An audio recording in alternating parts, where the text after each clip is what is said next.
This story is titled, My Wife Cheated with Her Boss, and My Daughters Helped Hide It. So I took my nuclear revenge. Hey everyone! I spend so much time finding these stories for you. If you enjoy the content, please hit that subscribe button. It means the world and helps keep this journey going strong. Let's grow together. Now let's start the video.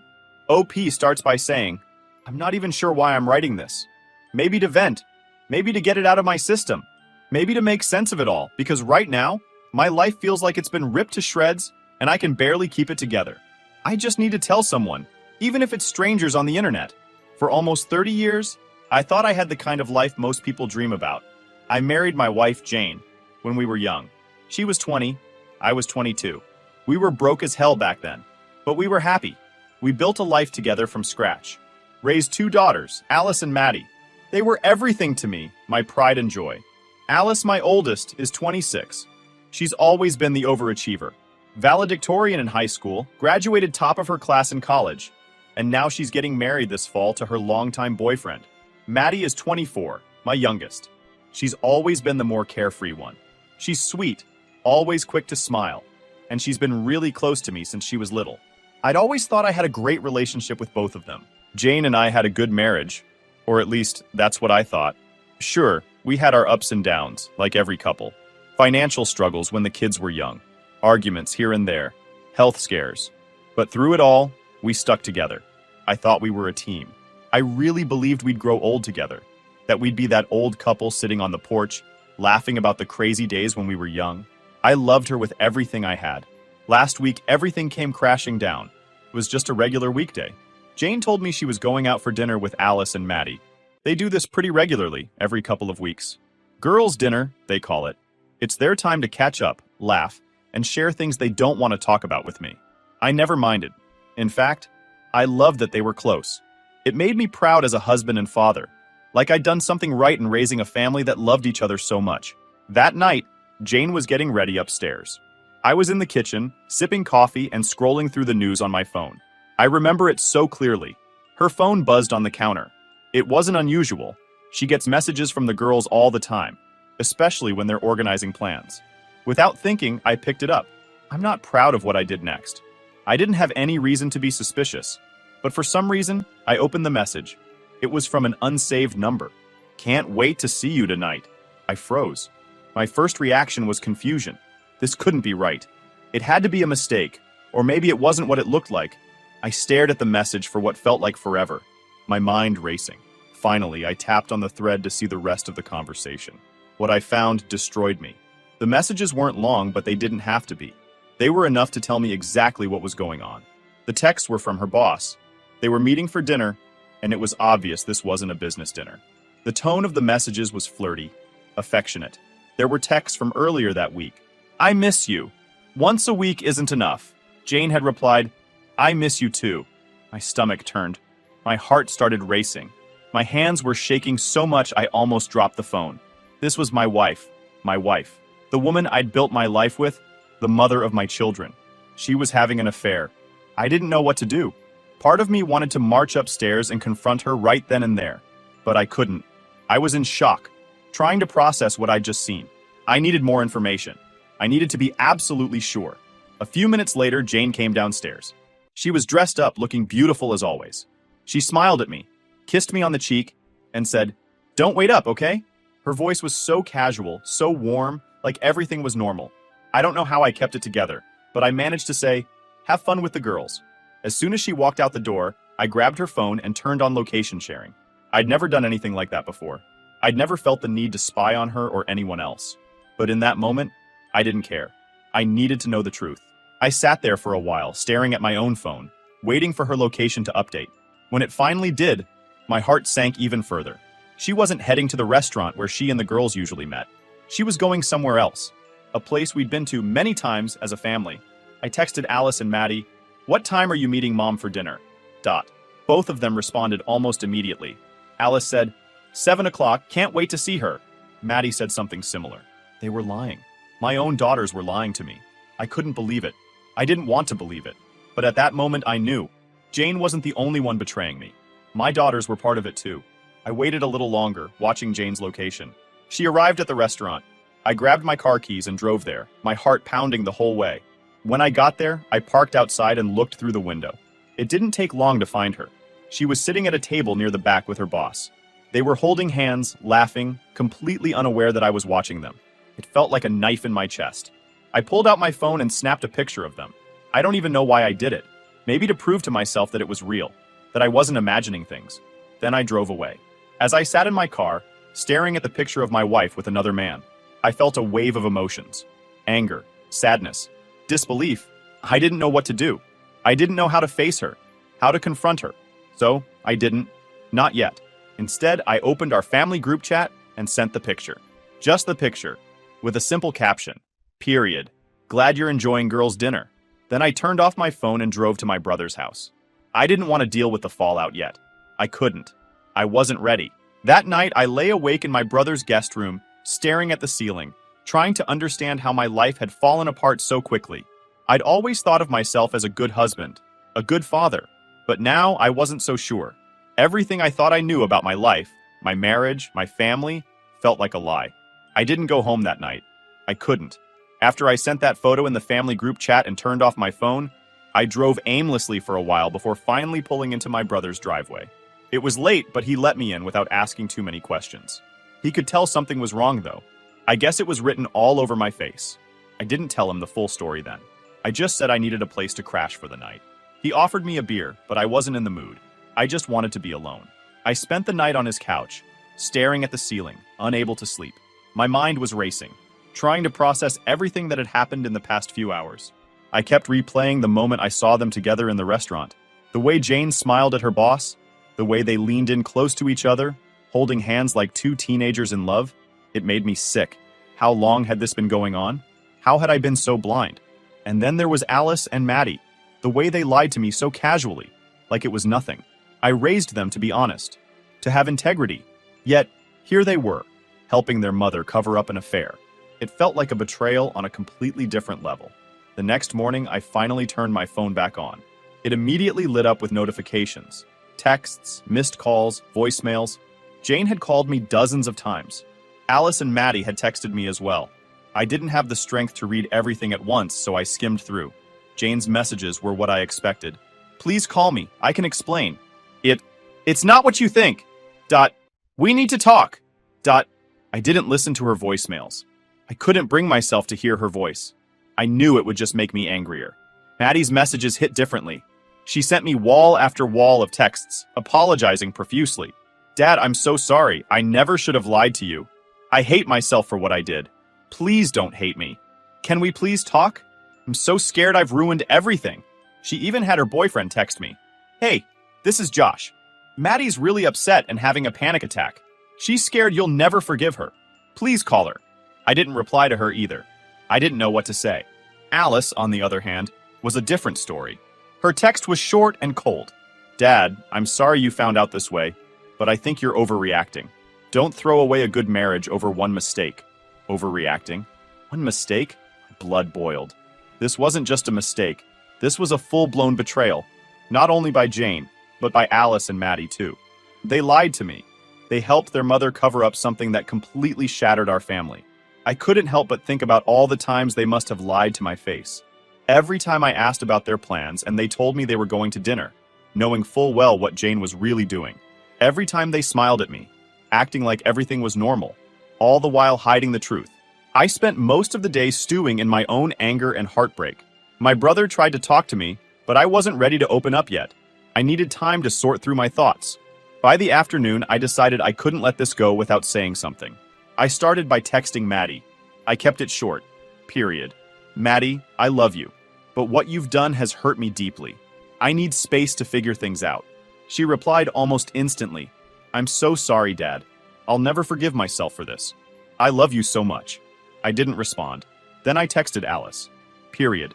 Alice, this isn't a mistake. This is a betrayal from my entire family. Please don't contact me until I'm ready to talk. She didn't reply, but I know she must have shown Jane because Jane started texting me again shortly after. Don't take this out on the girls. They were just trying to protect me. They didn't mean to hurt you. I ignored her. I wasn't interested in excuses. Later that evening, I finally told my brother the full story. I showed him the messages, the photo, Everything. He was furious on my behalf. You need to cut them all off, he said. They clearly don't respect you. Why should you keep them in your life? His words hit me hard, because deep down I knew he was right. But cutting off my daughters? That was a step I wasn't sure I could take. That night, I started thinking about the next steps. I knew my marriage to Jane was over. There was no coming back from this. I didn't even want to try. But what about Alice and Maddie? Could I ever trust them again? Could I ever look at them the same way, knowing what they did? I decided I needed time. Time to think, time to process, time to figure out how to move forward. But one thing was certain. My life as I knew it was over. The fallout didn't just hit like a bomb. It lingered. A slow, suffocating burn. By the time I got back to my brother's place that evening, I wasn't angry anymore. I was numb. Every emotion I had felt earlier, the rage, the disbelief, the heartbreak, had given way to a dull, crushing weight in my chest. It was like the life I had built, the one I thought was rock solid, was crumbling, and all I could do was watch. The first thing I noticed when I turned on my phone was the silence. For all the notifications and missed calls earlier in the day, now there was nothing new. No more frantic texts from Maddie, no follow-ups from Alice, no voice messages from Jane. It was like they realized I wasn't going to respond and gave up. Or maybe they were regrouping. Who knows? Either way, the quiet was unsettling. The silence gave me time to think, and that wasn't a good thing. When the anger was gone, all that was left was the hurt. The questions that kept swirling in my head like a tornado. How long had this been going on? How many times had Jane lied to my face? Did Alice and Maddie ever feel guilty about what they were doing? Or was this all just normal for them, betraying their father to protect their mother? I sat down with my brother that night and laid it all out for him. He didn't say much while I was talking, just listened. I told him about finding the texts on Jane's phone, the lies from Alice and Maddie, the picture I took of Jane with her boss at the restaurant, and the family group chat bomb I dropped before disappearing. When I finished, he leaned back in his chair and shook his head. That's messed up, he said. I don't even know where to start. I mean, I always thought Jane was a little, too polished, but I didn't think she'd do something like this. And the girls? Man, I don't know. It's low. It was a relief to hear someone else say it out loud, to confirm that I wasn't overreacting or losing my mind. But it didn't make it any easier. My brother was furious on my behalf, which helped in the moment. But the truth was, I didn't need his anger. I had plenty of my own. What I needed was clarity, a way forward. I had none. The next morning, I decided to stop wallowing and start doing something. The first step was getting my finances in order. I couldn't think about the emotional side of things if I didn't protect myself first. I spent most of the day canceling joint accounts, moving money into a separate account Jane couldn't touch, and locking down anything that might be at risk during the divorce. I wasn't going to let her use my grief as an opportunity to blindside me. But it wasn't just about Jane. As I went through my accounts, I couldn't stop thinking about all the money I had spent, or was planning to spend, on Alice's wedding. Tens of thousands of dollars gone. All for a daughter who had looked me in the eye and lied, who had helped her mother betray me. The thought made me sick. I made a mental note to talk to my lawyer about it. Maybe I couldn't get that money back, but I sure as hell wasn't going to pay another cent. By the afternoon, I was ready to take the next step. I called a lawyer. Well, several lawyers, actually. My brother had recommended I meet with a few before choosing one, so I spent the rest of the day sitting in offices, retelling the story to strangers who were trying very hard to act professional while clearly judging the situation. By the end of the day, I had picked someone. She was tough, smart, and most importantly, aggressive. I told her I wanted this to be as clean and quick as possible, but I also wanted to make sure Jane didn't walk away with anything she didn't deserve. The lawyer reassured me, saying she'd handled plenty of cases like this before. That didn't make me feel any better, but at least I felt like I was in good hands. That night, as I sat alone in my brother's guest room, I started to think about what I wanted to say to Jane. I hadn't confronted her yet. I'd been avoiding it, partly because I didn't trust myself to stay calm, and partly because I didn't want to give her the satisfaction of explaining herself. What could she possibly say that would make any of this okay? But I knew I couldn't avoid her forever. At some point, I'd have to face her, and when I did, I wanted to be ready. I didn't want to get sucked into her excuses or her tears.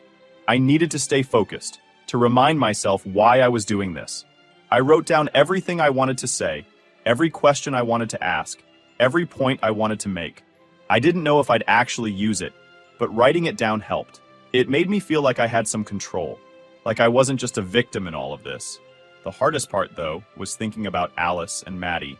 I hadn't spoken to them since sending those texts, and I didn't know if I could. How do you talk to your daughters after finding out they've been lying to you for months? How do you even begin to rebuild that trust? I wanted to believe that Maddie's apologies were sincere, that she was truly sorry for what she'd done. But how could I trust that? How could I trust anything she said after what I'd discovered? And Alice, her cold, dismissive response had shattered me. I always knew she was closer to Jane, but I never thought she'd side with her mother in something like this. It felt like she'd made her choice, and it wasn't me. That night, I made another decision. I wasn't going to reach out to them. If they wanted to fix this, they'd have to come to me. I wasn't going to chase after them, begging for their forgiveness or their explanations. They made their choices, and now they'd have to live with the consequences. As I lay in bed, staring at the ceiling again, I felt a strange sense of calm. For the first time since discovering the affair, I didn't feel completely lost. I had a plan. It wasn't much, and it wouldn't fix everything, but it was a start. I was done being the victim. From now on, I was going to take control. After 2 days of sitting in my brother's guest room, dodging calls and sorting through my emotions, I decided it was time to face Jane.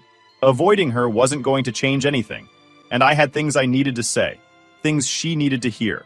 I texted her late that night. "We need to talk. Tomorrow at 10 a.m. at the house." She responded almost immediately. "I'll be there. Please just let me explain." Explain? What was there to explain?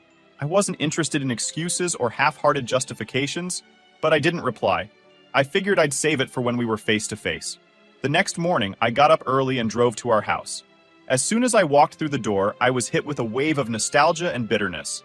This was our home, the place where we'd built a life, raised our kids, celebrated birthdays, anniversaries, and holidays. Now it felt hollow, like everything good that had happened here was tainted.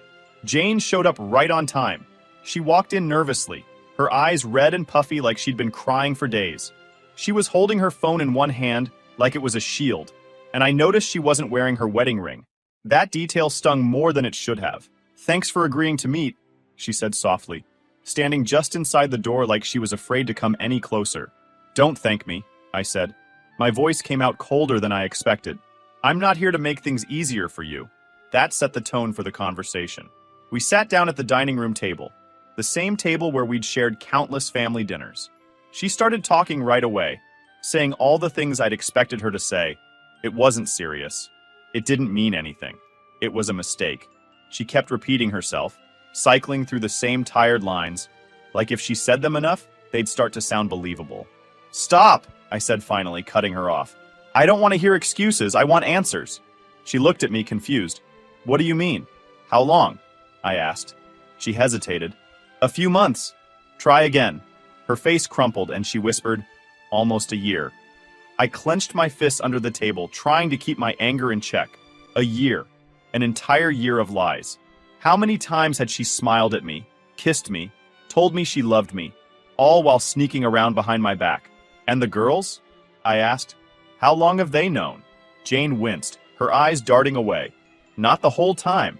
I told them a couple of months ago. I didn't mean to drag them into it, but you did," I interrupted. "You made them part of your lies. Do you have any idea what that's done to me?" She started crying then, full-on sobbing. "I didn't mean for any of this to happen. I never wanted to hurt you, but I was so unhappy and..." "Unhappy?" I snapped. My voice echoed in the empty house. "You were unhappy, so you decided to blow up our family? You were unhappy, so you cheated on me and dragged our daughters into your mess? Do you have any idea what you've done, Jane?" She didn't answer. She just sat there, crying into her hands. And for the first time, I didn't feel sorry for her.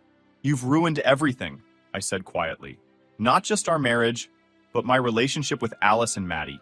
How am I supposed to trust them after this? How am I supposed to look at them and not see this betrayal?" "I didn't want them to lie to you," she whispered. "I didn't want any of this." "Then why did you do it?" I asked. "Why didn't you come to me if you were so unhappy? Why didn't you try to fix things instead of sneaking around behind my back?" She didn't have an answer. Or maybe she did, but it didn't matter. Whatever she said wouldn't change what she'd done. After a long silence, I stood up. "I'm filing for divorce," I said. "You'll hear from my lawyer soon. Please don't do this," she begged, standing up too. "We can work through this. We can fix it." "There's nothing to fix," I said. You made your choice, and now I'm making mine. Before I walked out, I turned to her one last time. By the way, don't expect me to pay for Alice's wedding anymore. She can ask her boss to foot the bill, since you're both so good at keeping secrets. Her face crumpled again, but I didn't stick around to see her reaction. On my way out of the house, I paused in the hallway, staring at the family photos hanging on the wall. There we were, me, Jane, Alice, and Maddie, smiling like the perfect family. I used to love those photos. Now they felt like a cruel joke. I grabbed the nearest one, a picture of us at Alice's high school graduation, and smashed it against the wall. The glass shattered, and for a brief moment, I felt a flicker of satisfaction, but it didn't last. As I walked to my car, I realized something. This was just the beginning. The confrontation with Jane was over, but the real battle was only starting. I still had to deal with Alice and Maddie. I still had to figure out how to move forward, and I still had to face the fact that the life I thought I had, the life I'd spent nearly 30 years building, was gone. The confrontation with Jane was just the first step. It cleared the air, sure, but it didn't make things easier. If anything, it made the betrayal feel heavier, more real. The anger I felt toward Jane was sharp, but it was focused. I knew what she'd done and why I was walking away. The situation with Alice and Maddie was murkier. They were my daughters, my flesh and blood, but they had chosen her. The day after I told Jane I was filing for divorce, I decided to meet with Alice and Maddie separately. I couldn't ignore them forever, and I wasn't ready to cut them off completely without at least hearing their side. But I also knew this wasn't going to be a casual chat. The trust between us was shattered, and I needed to know if there was anything left to salvage. I started with Maddie. She had always been the more emotional one, and her texts over the past few days had been borderline frantic. I asked her to meet me at a park near my brother's house. When she arrived, she looked like she hadn't slept in days. Her eyes were red and puffy, and she kept fidgeting with her hands. As soon as we sat down on a bench, she started crying. "Dad, I'm so sorry," she said, her voice cracking. "I didn't know how to tell you. I didn't want to hurt you." "Then why did you lie to me?" I asked, keeping my voice calm but firm. "Why did you cover for your mother? Did you think I wouldn't find out?" She shook her head, wiping her eyes. "It wasn't like that. She told me about it a couple of months ago. I was mad at her, but she begged me not to say anything. She said she'd end it soon, that it was just a phase. I didn't know what to do. I stared at her, trying to process her words. "So, you decided to protect her instead of telling me the truth?" "I thought she was going to stop," Maddie said, her voice barely above a whisper. "I didn't want to blow up the family if there was a chance she'd fix things. I didn't know it would get this far." "That's not good enough, Maddie," I said. "You don't get to excuse what you did by saying you didn't know. You knew she was cheating. You knew she was lying to me, and you went along with it. Do you have any idea how that makes me feel?" She broke down again, covering her face with her hands. I felt a pang of guilt watching her cry, but I couldn't let it soften me. This wasn't just about the affair anymore. It was about the damage they'd all done to my trust. "I'm not saying this to punish you," I said finally, "but I need you to understand how deeply this has hurt me. Right now, I don't know if I can trust you. I don't know if I'll ever be able to trust you the way I used to." Maddie nodded, her shoulders shaking. "I'll do anything to fix this, Dad. Anything. Just tell me what to do." I didn't have an answer for her. I told her I needed time, and left. My meeting with Alice was a completely different story. I asked her to meet me at a coffee shop, thinking it would be better to talk in a neutral space. She showed up 10 minutes late, looking polished and composed, as if nothing had happened. That alone rubbed me the wrong way. "Thanks for meeting me," she said as she sat down. I didn't waste any time. "Alice, why didn't you tell me about your mother's affair?" She sighed, leaning back in her chair. "Dad, I didn't want to get involved. It's between you and Mom. I thought it was better to stay out of it." "Stay out of it?" I repeated, my voice rising. "You didn't stay out of it, Alice. You lied to me. You covered for her. That's not staying out of it. That's choosing a side." "I wasn't choosing sides," she said defensively. "I was trying to keep the peace. I didn't want to make things worse." "Worse for who?" I asked. "For me? Or for your mother?" She didn't answer, which told me everything I needed to know. "Alice, you're an adult," I said. "You're getting married soon. If your fiancé did to you what your mother did to me, would you want everyone around you to lie and protect him? Or would you want someone to stand up and tell you the truth?" "That's different," she said, looking annoyed. "Mom made a mistake. It doesn't mean you have to throw everything away." Her words hit me like a slap in the face. "A mistake? Is that what you think this is?" "It is a mistake," she said firmly. "People make mistakes, Dad. You don't have to burn everything to the ground because of one bad choice. One bad choice, I repeated, shaking my head. Do you even hear yourself? This wasn't a bad choice. It was a betrayal. By your mother, by you, by Maddie. And you're sitting here acting like I'm overreacting. I'm not saying that, she said quickly. I just think you're being too harsh. You're hurt, I get that, but you'll regret cutting us out later. We're your family. Family doesn't lie to each other, I said. Family doesn't cover for someone who's tearing everything apart. You and Maddie didn't just lie to me. You broke my trust. And right now, I don't see how I can move past that. She crossed her arms, looking frustrated. So what? You're just going to disown us? Pretend we don't exist? I don't know, I admitted. But I can't pretend like nothing happened. I can't pretend like you didn't betray me. We sat in silence for a few minutes before I finally stood up. I've said what I needed to say, I told her. The rest is up to you. She didn't try to stop me as I walked out. That night, I sat alone in my brother's guest room, thinking about both conversations. Maddie seemed genuinely remorseful, but I wasn't sure if I could ever fully forgive her. Alice, on the other hand, was a different story. Her refusal to acknowledge the seriousness of what she'd done made it clear that she didn't think she was in the wrong. For the first time, I seriously considered cutting them both out of my life. It wasn't a decision I wanted to make, but the thought of trying to rebuild a relationship with people who had betrayed me so deeply felt impossible. That night, I finalized my decision. I called my lawyer the next morning and told her to revise my will. Alice and Maddie were to be removed as beneficiaries. Everything, my savings, my retirement fund, the house, would go to my sister and her kids. They had always been there for me, and I knew they wouldn't betray me like my own daughters had. When I told my brother, he didn't even try to talk me out of it. You're doing the right thing, he said. They made their choices. Now they can live with the consequences. The fallout was immediate. Maddie called me the next day, crying hysterically. Dad, please don't do this, she said. I know I messed up, but I love you. I don't care about the money. I just don't want to lose you. Her words hit me harder than I expected, but I stood my ground. Maddie, I'll always love you, I said. But love doesn't mean I can forget what you did. I need time. Maybe someday we can rebuild our relationship, but right now, I can't have you in my life. She kept crying, but eventually she hung up. Alice, predictably, took a different approach. She sent me a long email accusing me of being petty and vindictive. She said I was punishing her for trying to keep the peace and that I was ruining her wedding over something that had nothing to do with her. I didn't respond. There was no point. Jane tried to intervene too. She sent me an email, her tone polished, carefully constructed. She begged me not to cut the girls out of my will, claiming it wasn't fair to punish them for mistakes she had made. She even had the audacity to suggest that removing them would irreparably damage the family. I didn't reply to her either. As the days went on, I started to feel lighter. The anger was still there, but the weight of the betrayal didn't feel as suffocating anymore. Cutting ties wasn't easy, but it was necessary. I needed to protect myself, not just financially, but emotionally. For the first time in weeks, I felt like I could breathe again. It's been a month now since I cut them out of my will. I haven't spoken to Alice or Maddie since. I've heard from mutual friends that Alice is scrambling to find the money to cover the wedding expenses I had been paying for. I don't feel sorry for her. She made her choice when she chose to side with her mother. Maddie, I still think about. Part of me hopes that someday we can reconcile, but only if she truly understands the depth of her betrayal. Until then, I'm focusing on myself. Jane? She's nothing to me now. I don't care what she does or who she does it with. The divorce is moving forward, and my lawyer assures me that she won't get much. That's enough for me. Sometimes I wonder if I made the right choice, cutting them all out of my life. But then I remind myself of one simple truth. They made their choices. Now I'm making mine. I'm finally free.